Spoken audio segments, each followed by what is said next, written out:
ഇത്തവണ കിയാർ അപ്പയുടെ പുറകെ പുലിക്കോട് വേണമെന്ന് പറഞ്ഞ് നടന്നതുകൊണ്ട് ആ ദൗത്യം ജേസൺ അങ്ങോട്ട് ഏറ്റെടുത്തിരിക്കുകയാണ്.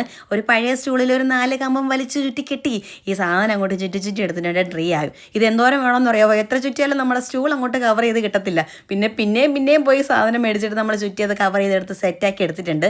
സാധാരണ ഈ പച്ചപ്പിന് വേണ്ടിയിട്ട് തിന വിതറിട്ട് പിന്നെ അത് തിന്നാൻ വേണ്ടി ഉറുമ്പ് വരും. ഉറുമ്പിനെ കൊല്ലാൻ വേണ്ടി ഉറുമ്പ് പൊടി ഇടും. എന്തൊക്കെ തൊല്ലിയാണ്. അങ്ങോട്ട് ഇത്തവണ ജേസൺ എന്ത് ചെയ്ത് കുറേ മില്ലിൽ പോയിട്ട് അറക്കപ്പൊടി എടുത്തുകൊണ്ട് വന്നിട്ടുണ്ട്. അതിൽ കുറച്ച് കളർ മിക്സ് ചെയ്ത് പച്ചപ്പാക്കി പിന്നെ കുറച്ച് വഴിയും കൊടുത്തിട്ടുണ്ട്. സംഭവം കൊള്ളാൻ കേട്ടോ, രസമുണ്ട് കാണാനായിട്ട്. കുഞ്ഞു കിണറൊക്കെ കുത്തിയിട്ടുണ്ട്. പിന്നെ നമ്മുടെ വീടിൻ്റെ ലൈറ്റ് ഉണ്ടല്ലോ, അതൊക്കെ അയൽ വീടുകളായിട്ട് സങ്കല്പിച്ച് അവിടെ നിരത്തി വെച്ചിട്ടുണ്ട്. ഇത് ഉണ്ടാക്കിയതിൻ്റെ ക്ഷീണത്തിൽ ജേസൺ ഒരു മന്തി അങ്ങോട്ട് മേടിച്ചു. ഞങ്ങൾ കണ്ടു നിന്ന് ക്ഷീണിച്ചവരും അത് കഴിച്ചിട്ടുണ്ട്. പുള്ളിക്ക് മന്തി പ്രാന്ത. മന്തി എന്ന് പറഞ്ഞു കഴിഞ്ഞാൽ ഭയങ്കര ജീവനായി. ഇറങ്ങിയ നാളെ മുതൽ കഴിക്കുന്നത്. ഇതുവരെ മടുത്തില്ലല്ലോ എന്ന് ആലോചിക്കണത്.